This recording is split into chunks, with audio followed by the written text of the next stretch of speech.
Los relatos sobre personas supuestamente raptadas por seres extraterrestres vienen repitiéndose desde hace décadas.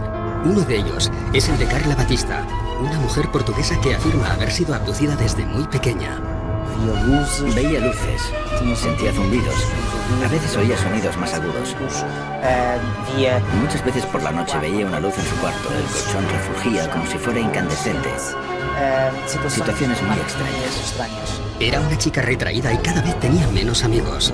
Con el paso de los años, esta situación comenzó a afectar seriamente a su vida social, por lo que acudió a distintas terapias en busca de ayuda. Carla fue enviada por el grupo de estudio de ufología para realizar una sesión. Porque ella se quejaba de haber sido raptada por extraterrestres durante la noche. Tenía marcas en el cuerpo. Había una luz azul que surgía en el cuarto, tras lo cual no recordaba nada. Tenía muchos momentos de amnesia, periodos sin recuerdo de lo que pasaba durante la noche. Ella vino, por tanto, para tratar de esclarecer esas situaciones. Yo la recibí como médico, como terapeuta, para ayudarla a integrar esos momentos. Momentos como el que ocurrió el 4 de septiembre de 1989, cuando Carla y varios amigos salen de Lisboa para pasar unos días de vacaciones. Salen de aquel lugar 2 coches, ella con 2 personas más dentro del coche y 3 personas más en el coche de delante. Pasan el puente 25 de abril y nada más pasar, hay un reclamo luminoso que al pasar ellos se apaga. Unos minutos más tarde, uno de los amigos dice que hay una estrella que parece seguirles. Y al mismo tiempo, parece que está perdiendo el control del vehículo. Parece que el coche no quiere andar. Parece que el coche se estuviera levantando. A ella incluso le cuesta respirar. Quiere que el coche que va delante se detenga. Quiere salir de allí. No lo consigue y de repente ve todo nublado. Deja de ver y grita: ¡paren, paren, paren! Cuando logran detener los vehículos, Carla se encuentra en un serio estado de shock. No recuerda nada. Una cosa curiosa. Habían hecho un viaje de unos pocos minutos y el motor aún estaba frío. Las ruedas estaban frías y el interior del coche estaría más o menos helado. Ella apunta que había unas marcas tipo quemaduras en la parte superior del coche. Aquel coche nunca más volvió a funcionar. A la mañana siguiente detecta unas manchas. Una mancha debajo de la barbilla y otra en la zona del ombligo. Como unas incisiones.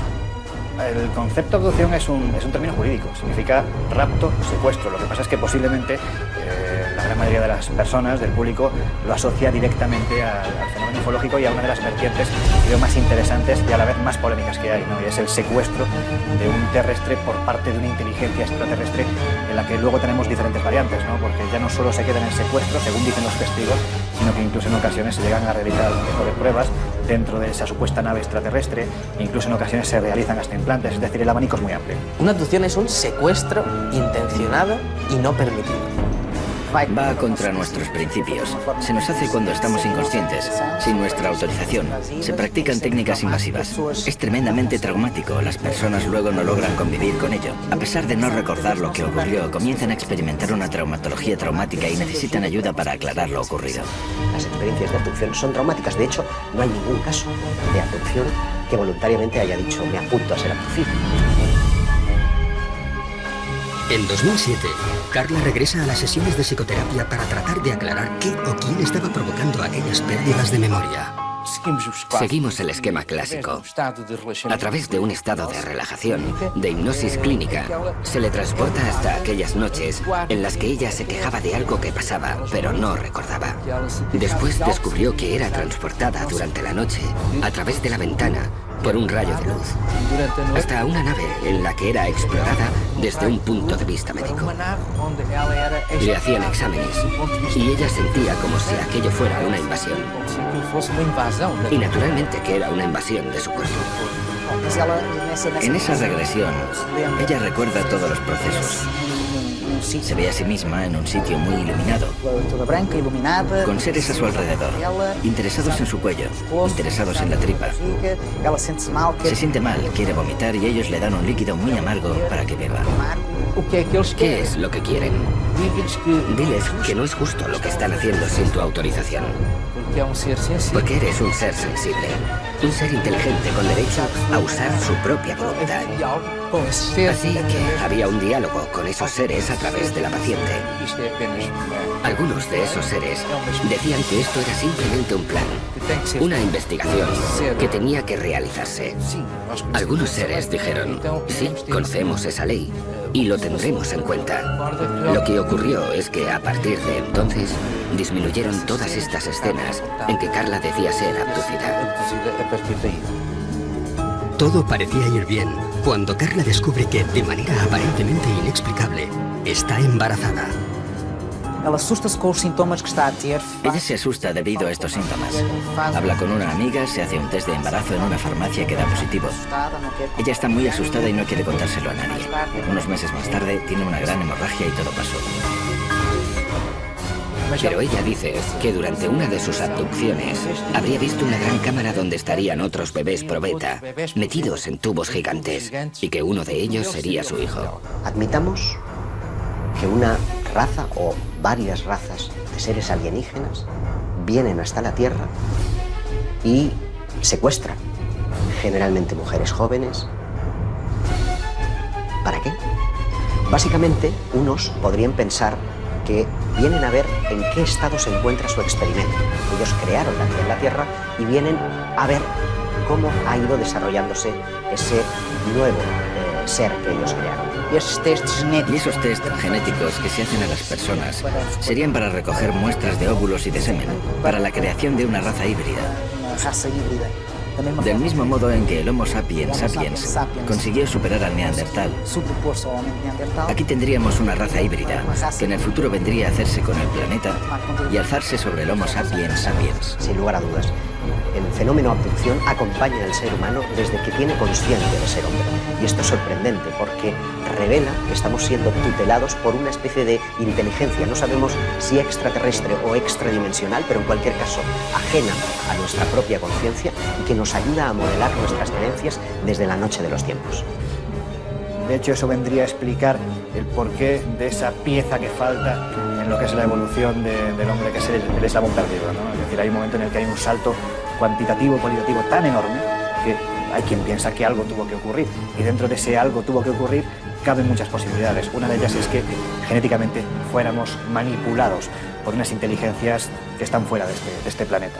La segunda hipótesis, igualmente inquietante, es la posibilidad de que necesiten de nosotros y vengan a recoger especímenes de la Tierra para crear una raza híbrida que sea necesaria en ambos planetas, en el suyo de origen y en el planeta Tierra. Muchas de las mujeres dicen que tras haberles sido retirados los óvulos meses más tarde, se les presenta a estos bebés como si fueran hijos suyos. Muchas de ellas hablan de unos compartimentos grandes donde estaban depositados estos bebés, a donde se les acompañaba y se les mostraba.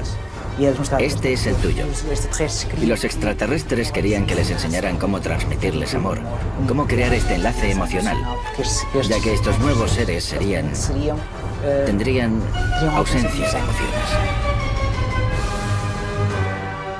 Ya en la década de los 70, el prestigioso investigador Joseph Allen Hynek creó la terminología que hoy es utilizada por la mayoría de los investigadores del fenómeno ovni. En ella se establecen 4 tipos de contacto.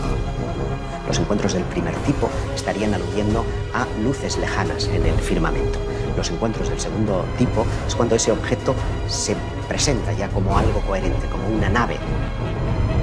Los del tercer tipo son aquellos en los que el ovni ya está aterrizado, incluso muestra una cierta interacción con el terreno. Se pueden ver humanoides a su alrededor, cogiendo muestras o tomando algún tipo de medida en el entorno. Y finalmente están los encuentros del cuarto tipo, que nos entran en la dimensión más psíquica del fenómeno ovni. Es el fenómeno abducción. En 1961, Barney y Betty, un matrimonio de New Hampshire, observan una luz en mitad de la noche. Viajaban en coche, de regreso de sus vacaciones en Canadá. Barney coge unos prismáticos de la guantera, mira esa luz, comenta con Betty si se trata de un ovni, si es cualquier otra cosa, siguen la ruta y unas curvas más adelante ese objeto se ha vuelto una luz cegadora que está posada en medio de la carretera con un ser de piel azulada que les está invitando a pasar. Barney queda aterrorizado De hecho, las punteras de sus pies estaban desgastados porque literalmente fue arrastrado hasta el interior de la nave.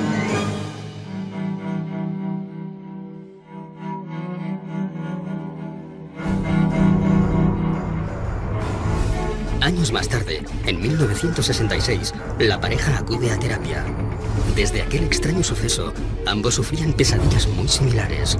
Fueron atendidos por el Dr. Benjamin Simon, quien les sometió a distintos procesos de hipnosis. Hacen sesiones de hipnosis, sesiones separadas, cada uno en su sesión, y ambos relatan lo mismo. A pesar de las constantes protestas del matrimonio, dentro de la nave fueron separados.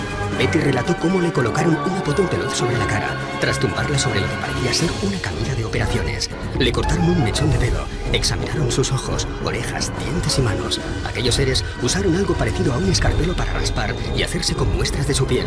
En inglés, aunque con dificultades, aquellos supuestos extraterrestres le dijeron que le estaban realizando pruebas en su sistema nervioso y con una aguja de 10 centímetros y a través de su ombligo una prueba de embarazo. Sin ningún tipo de sedación, se le introduce una especie de aguja a través del conducto umbilical. Ella sigue preguntando y le dicen que es una especie de test de embarazo. Una de las cosas más llamativas del episodio de los Hill es la descripción de una técnica de prospección intrauterina denominada laparoscopia, que no sería descubierta hasta 20 años más tarde. Aun aceptando que pudieran haber en la literatura médica escritos, estos no aparecerían hasta una década más tarde. Por lo tanto, es una prueba objetiva de que hay ciertos conocimientos que los abducidos describen que son ignorados. La abducción de Barney y Betty Hill tuvo un impacto importante en la ufología porque fue la primera vez que se reconoció la posibilidad de que estos seres interactuaban con nosotros, que de alguna forma íntima nos estaban vigilando, siguiendo y posiblemente nos estaban manipulando a un nivel biológico o incluso genético. Fue la primera vez que la mayoría de las personas que seguían estos temas se sentían vulnerables posiblemente, porque parecía que los ovnis habían entrado en sus vidas personales. El estudio de las abducciones es tremendamente monótono. Todos los episodios tienen un modus operandi que es prácticamente idéntico. El protagonista suele estar conduciendo generalmente de noche, de repente una luz lejana se hace presente, él la observa y a continuación esa luz ya está posada en el suelo. Unos seres le invitan en unos casos, en otros son forzados al interior de lo que ya es claramente una nave y allí son sometidos a todo tipo de experimentos, de reconocimientos médicos, de un chequeo muy general pero con un punto común, y es que todos ellos tienen un interés fundamental en la genética, en la reproducción. Lo que suelen decirnos los protagonistas de estos incidentes es que después de su experiencia la sensación es la de estar controlados, la de estar sirviendo información vía monitoraje de sus actividades a lo largo del tiempo. Y esto explica el por qué en muchos casos de abducción parece haber una especie de recurrencia en el individuo. Generalmente hay un primer caso que suele ocurrir en la niñez, alrededor de los 8 y 12 años, y posteriormente suelen irse produciendo otras visitas parecidas a lo largo de su vida. Esto significa que existe un estudio previo de todos los seres humanos por parte de estas entidades y que eligen a uno de ellos porque les interesa algo que tienen ellos. Es decir, con un muestreo de 7.000 millones de personas, cada uno con nuestro ADN y cada uno con nuestra personalidad, les interesa algo que tienen y ese algo lo están controlando y monitorizando durante el resto de su vida. Posteriormente hay otro elemento común en las abducciones y es que el testigo no recuerda esta hasta tiempo después. Incluso tienen que entrar en escena hipnoterapeutas que son los que le traen al presente ese recuerdo del pasado y a partir de ahí la vida del testigo cambia. El tiempo es muy importante en los casos de abducción porque parece que los seres que tripulan las naves parecen jugar con él. Se produce lo que llamamos un tiempo perdido. Es decir, el personaje, después de haber experimentado todo el proceso de abducción, no recuerda nada. Es a partir de entonces, a veces motivados por sueños, por problemas en sus relaciones personales, que acude a un terapeuta. Y es en el transcurso del contacto con este terapeuta que se pone al descubierto lo que ocurrió en ese tiempo perdido. ¿Realmente nos encontramos ante un plan genético ideado por seres provenientes de otro planeta? Casi un 2% de la población de algunas ciudades afirma tener síntomas de haber sido abducido, al menos una vez, a lo largo de su vida. Entre esos cientos de miles de personas, solo unos pocos afirman poseer algún tipo de prueba física, tras la manipulación a la que fueron sometidos. El tema de los implantes quizás sea el más interesante a nivel de abducciones por la prueba física que eso conlleva. Durante muchos años se ha expuesto que algunos abducidos dicen que han tenido diferentes marcas tras esas abducciones. Esas marcas que en algunos casos puede quedarse toda la vida, en algunos otros casos dicen que desaparecen. En la primavera de 2011 sale a la luz el caso de Ron Noel, un hombre que afirma haber sido abducido en repetidas ocasiones desde que tenía 9 años. Con una vida llena de lagunas y de momentos en blanco, acude a distintos especialistas, pero es en una sencilla revisión médica donde una radiografía hace saltar la sorpresa. Dentro del interior de su hueso, del hueso del cúbito, tenía una pieza metálica. Él no recordaba haber tenido ningún tipo de accidente, él no recordaba haber tenido ningún tipo de operación anterior y, bueno, pues el hecho es que estaba ahí. Ron, ante la falta de respuesta, se pone en contacto con Roger Lehr, un excéntrico especialista en extracción de implantes. Ya en las primeras pruebas realizadas, descubrirían que se encontraban ante algo distinto a todo lo estudiado hasta la fecha. Un detalle muy interesante es que se emitían ondas de radio. Pudieron comprobar cómo a través de un medidor de radio, pues aquel aparato estaba emitiendo una onda de radio. Quizá otra de las cosas más interesantes era que existe una capa de protección proteica alrededor de ese implante. En 2012, el mismo Roger Lehr realiza la extracción del implante y su posterior examen. Lo que se veía en ese microscopio electrónico es posiblemente el aparato más sofisticado que ha visto el hombre en toda su historia. Estamos hablando de un mecanismo prácticamente biológico. Tiene carácter metálico, pero cuando lo empiezas a ver, tiene características prácticamente de células. También muy interesante el hecho de la composición química. Tenía metales que están relacionados con la composición química de diferentes meteoritos encontrados en diferentes partes del mundo. Ese tipo de implantes llegan a disolverse, como si al contacto con el aire sucediese un proceso de oxidación que fuese absolutamente colosal. Y esos implantes pues prácticamente desaparecen a los pocos minutos.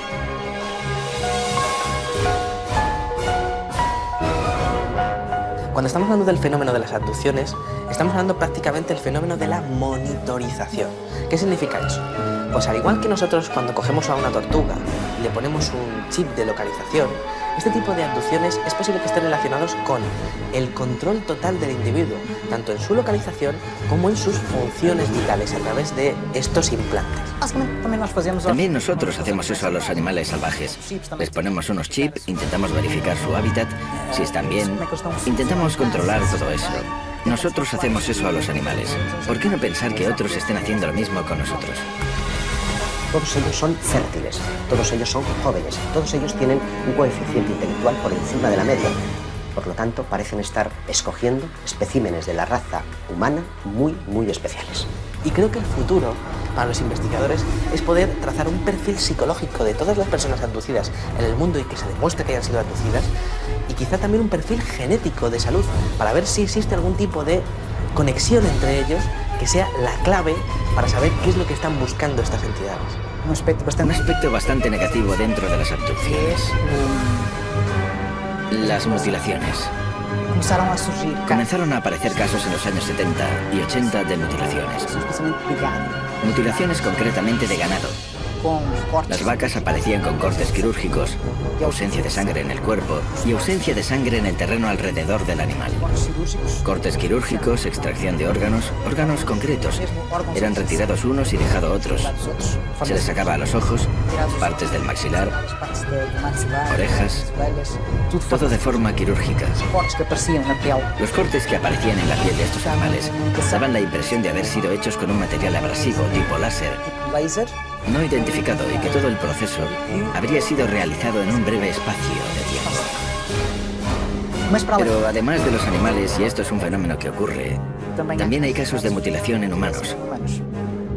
Y ese es un aspecto que los investigadores, cuando comenzaron a prestar oído a estos relatos, creyeron que era tan brutal que ellos mismos no quisieron mostrar al público. Podría crear pánico.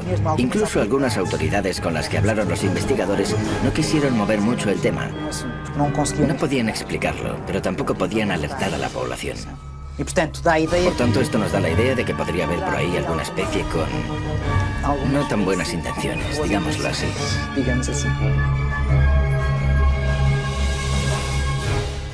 Tenemos muchos casos españoles interesantes. Recuerdo, por ejemplo, el caso de Miguel Herrero Sierra, que en 1978 se dirigía hacia Guadalajara por la Nacional 320.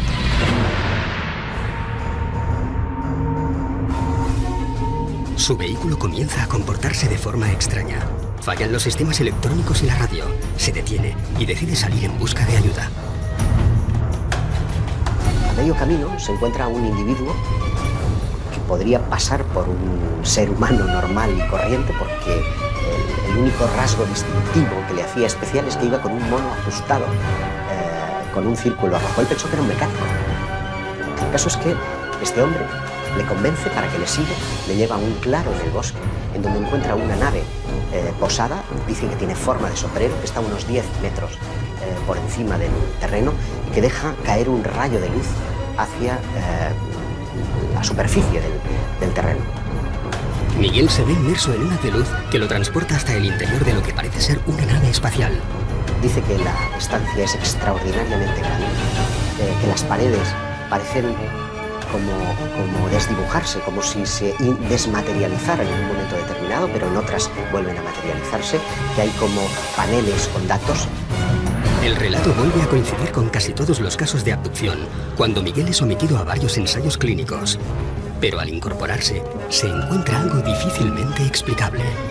Le colocan en la camilla y después de experimentar con él y de reconocerlo, se reincorpora y hay algo que le perturba de una forma extraordinaria. Es que un ser que estaba de espaldas a él se da la vuelta y se encuentra a sí mismo, como si fuera un doble especular. La única característica que le distinguía es que una cicatriz que tiene en la cara estaba justamente al otro lado, como si fuera una imagen reflejada en un espejo. Y cuando intenta tocarle, el ser le dice, no, no lo hagas, porque si le tocas podrías destruirte y destruirle a él. Le cuentan la teoría de la antimateria. Es decir, la carga eléctrica era inversa a la suya, de modo que nos encontramos frente a un concepto que no sería teorizado hasta muchos años más tarde. Para tratar de verificar lo que ha sucedido en el tiempo perdido, los investigadores acuden fundamentalmente a tres procedimientos.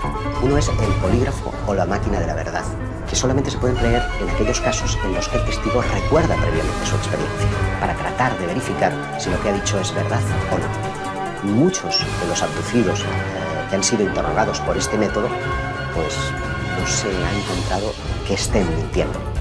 El segundo método es el llamado pentotal sódico o suero de la verdad. Lo que trata es de inducir a través de una droga, de una sustancia psicotrópica, un estado de relajación en el que parece imposible mentir. Es un método muy cuestionado, por lo que el método más popular y utilizado para rescatar los recuerdos de los abducidos es el de la regresión hipnótica. Nos encontramos ante miles de casos reales, o se trata de algún tipo de alucinación colectiva. ¿Cómo podemos saber si un testigo ha sido realmente raptado por seres de otros mundos, o sencillamente está mintiendo? Es muy difícil, porque para empezar, él tiene miedo a ser considerado loco. Debe tener la certeza de que esa persona que le va a recibir no va a reírse, no va a burlarse de él. Ha de tener la certeza de que recibirá eso que él cuenta sin hacer comentarios.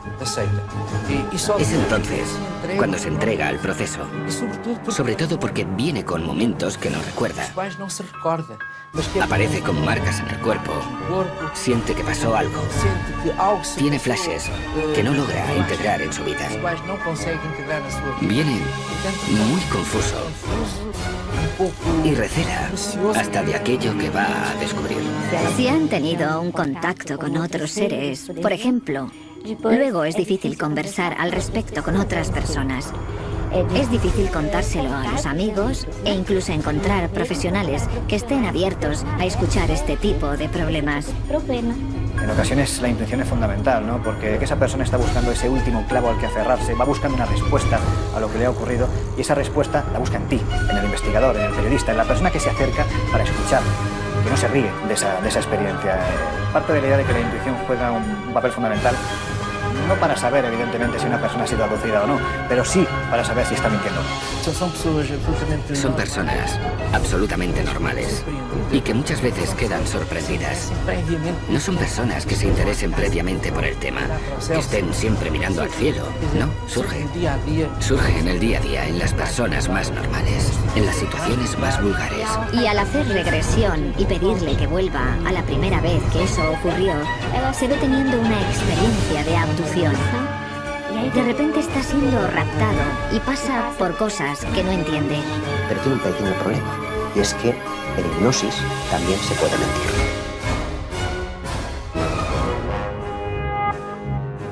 Todos los interrogantes y todas las teorías que surgen del fenómeno abducción tienen un mismo punto de partida, espacios de tiempo en blanco, minutos, días, semanas, meses o años que las víctimas aseguran ser incapaces de recordar. Nosotros tenemos estrategias para acceder a memorias profundas de nuestro inconsciente. Solo que intentamos no influenciar de ninguna manera en lo ocurrido. Decimos, por ejemplo, ve hasta la noche del 23 o 24 de julio. Intenta entender qué ocurrió. Describe qué es lo que ocurrió. Mira a tu derecha, mira a tu izquierda. ¿Cuándo sentiste eso? ¿Fue cuando estaba en la mesa de operaciones, por ejemplo? Sometido a una anestesia en un ambiente totalmente inhóspito. Muchas veces también identificamos experiencias con otros seres, de contacto con otros seres que no forman parte del mundo manifiesto tal y como lo conocemos en nuestra consciencia. Eso sí, puedo asegurar que es una experiencia de gran intensidad, de catarsis, de dolor. Cuando hay lugar para ello, de alegría. Cuando hay casos para ello, de miedo, de terror. Todo es vivido con mucha intensidad. El corazón late más deprisa, las manos transpiran. Cuando el testigo, la persona en este caso que ha sido víctima de una supuesta abducción, empieza a hablar, yo parto de la idea de que el primer sorprendido es precisamente el psiquiatra o el hipnoterapeuta que está llevando a cabo esta experiencia, porque lo que le están contando aparentemente no se corresponde con una persona ni que esté loca, que tenga algún problema mental, ni que esté mintiendo, ni que esté fabulando. Aparentemente hay algo real, y esto suele salir a través de los procesos de hipnoterapia. Esto debería ser estudiado. Intentar percibir qué hay detrás.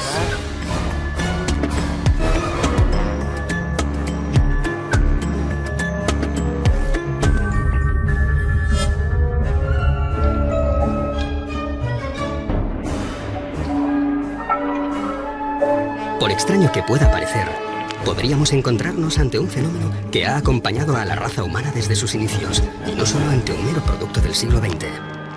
Pero es especialmente en el periodo de la Edad Media donde vamos a encontrar una serie de relatos que parecen encajar 100% con las modernas abducciones. Me estoy refiriendo a los íncubos y súcubos. Las actas inquisitoriales están llenas de descripciones de seres que se asemejan a los modernos extraterrestres. Es decir, la similitud es tan extraordinaria que parece que estamos ante el mismo fenómeno. No dicen ovni porque los ovnis no existían. Lo interesante para mí es que nunca hemos dejado de hablar de abducciones, es decir, que llevamos 500 años y posiblemente más tiempo, miles de años, quién sabe, hablando del rapto de humanos por parte de seres extraños. En 1486 se publicó un libro que se llamaba El Malleus Maleficarum, que describe los fenómenos relacionados con la brujería y con la demonología. Sirvió como una especie de guía para cazar brujas y para discutir temas importantes como si los demonios nos raptan, si nos utilizan para engendrar sus propios hijos, cosas así que hoy en día surgen en las abducciones modernas. Si analizas lo que dicen acerca de los demonios, ves muchas similitudes entre los extraterrestres y los demonios. Los cazadores de brujas decían que no solo las brujas fueron raptadas por los demonios, sino cualquier persona. También se especulaba si estas abducciones eran fenómenos mentales, es decir, si el demonio era capaz de raptar a una persona mentalmente o si lo hacía físicamente. Llegaron a 4 conclusiones. Primero, que a veces las abducciones de personas en el siglo XV eran fenómenos físicos y a veces fenómenos puramente mentales. También concluyeron que no había ninguna forma de predecir exactamente quién sería raptado por los demonios. También que estas abducciones podían ocurrir de forma visible o invisible. Y también llegaron a la conclusión de que muchas personas son secuestradas contra su voluntad. Otras características de los demonios, según apuntaron los autores del Malleus Maleficarum, eran que cuando comunicaban no se les veía mover las bocas, es decir, que parecían comunicar de una forma misteriosa. Creían que el sonido salía desde dentro sin tener que pasar por la boca. Esto se puede comparar con los seres extraterrestres que se supone que comunican de forma telepática. No existía la palabra telepatía en el siglo XV. En las abducciones actuales se habla de cómo los extraterrestres pueden crear una especie de visión o panorama para que los testigos se confundan, no saben exactamente lo que está pasando. Los demonios hacían exactamente lo mismo y creaban visiones en la mente de los testigos para convencerles de que realmente no estaban en una reunión de diablos, sino que se encontraban en casa o en un sitio bastante idílico. Los seres sobrenaturales en el folclore y también en la demonología tienen cierta obsesión por las actividades sexuales de los humanos y también con la posibilidad de crear una especie de híbrido entre ellos y los humanos. Los diablos parecían sacar semen de los humanos y transportarlos de alguna manera y crear otros seres utilizando este producto. Y a veces incluso embarazos que terminaban de una forma bastante misteriosa y desaparecían de repente. Evidentemente, con el paso de los siglos, la vida es otra, el entorno es otro, la tecnología es otra, y lo que antes identificábamos como dioses o demonios, ahora identificamos con extraterrestres. Ante el reto que suponen los viajes interestelares, algunos investigadores han sugerido si ellos, esos seres que llamamos extraterrestres, no estarían en realidad ya en nuestro mundo, desde la más remota antigüedad, y se hubieran quedado. Dentro de esa teoría prospera una que tiene que ver con el mundo intraterrestre. En 1985, Xavier Claret, fotógrafo profesional, sube al Monte del Montseny en Cataluña para cubrir un reportaje sobre el dolmen de Vallgorguina. Sin saber cómo, se ve rodeado por una densa niebla. Cuando se estaba aproximando al dolmen, siente un olor fétido, como a huevos podridos, y pierde el conocimiento. Según el relato de Xavier, parece como si fuese arrastrado por algo o por un grupo de personas hasta el interior de una cueva. Es curioso porque cuando lo recobran, a su alrededor hay unos seres de aspecto monstruoso, con la piel viscosa, que están colocando un líquido ámbar en su piel, y uno de ellos parece estar manipulando el dispositivo de cámara. De modo que lo que nos lega son dos polémicas fotografías que muestran planos muy desenfocados de lo que en apariencia son las manos de estos seres intraterrestres y una cabeza distorsionada. El relato es 100% real. Xavier fue sometido a regresión hipnótica, fue sometido al polígrafo y a la prueba del tentotal. Él describe a los seres de 1,20 metros aproximadamente, como con carnes muy flácidas, muy viscosos y de aspecto monstruoso, y además con un olor verdaderamente fétido. El rostro parece tener como una especie como de antenas o algo parecido, con unas orejas como muy caídas, muy viscosas, y lo que son los ojos son prácticamente como dos botones estirados en el rostro. Seres verdaderamente monstruosos.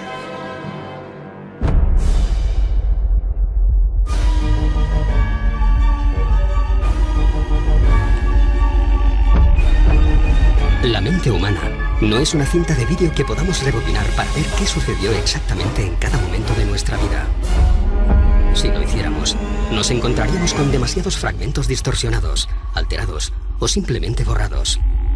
Las secuencias más dañadas de la cinta corresponderían con los episodios más traumáticos: miedo, dolor, angustia, soledad, falsos recuerdos o algo que no queremos recordar.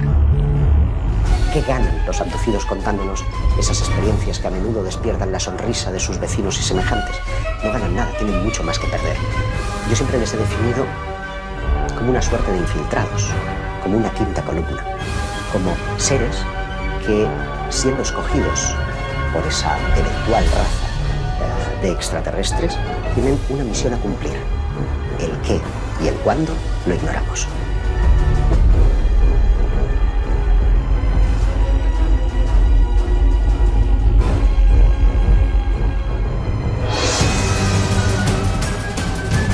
Lo hemos llamado posesión demoníaca, enfermedad, rapto, pero el fenómeno abducción podría habernos acompañado desde hace siglos. Para algunos, nos encontramos ante un plan genético trazado por una inteligencia extraterrestre, en el que la raza humana seríamos simples cobayas. Para otros, esas mismas entidades habrían sido nuestros creadores. Pero para las víctimas de los miles de casos recogidos en todo el planeta, todo esto es una pesadilla de la que no siempre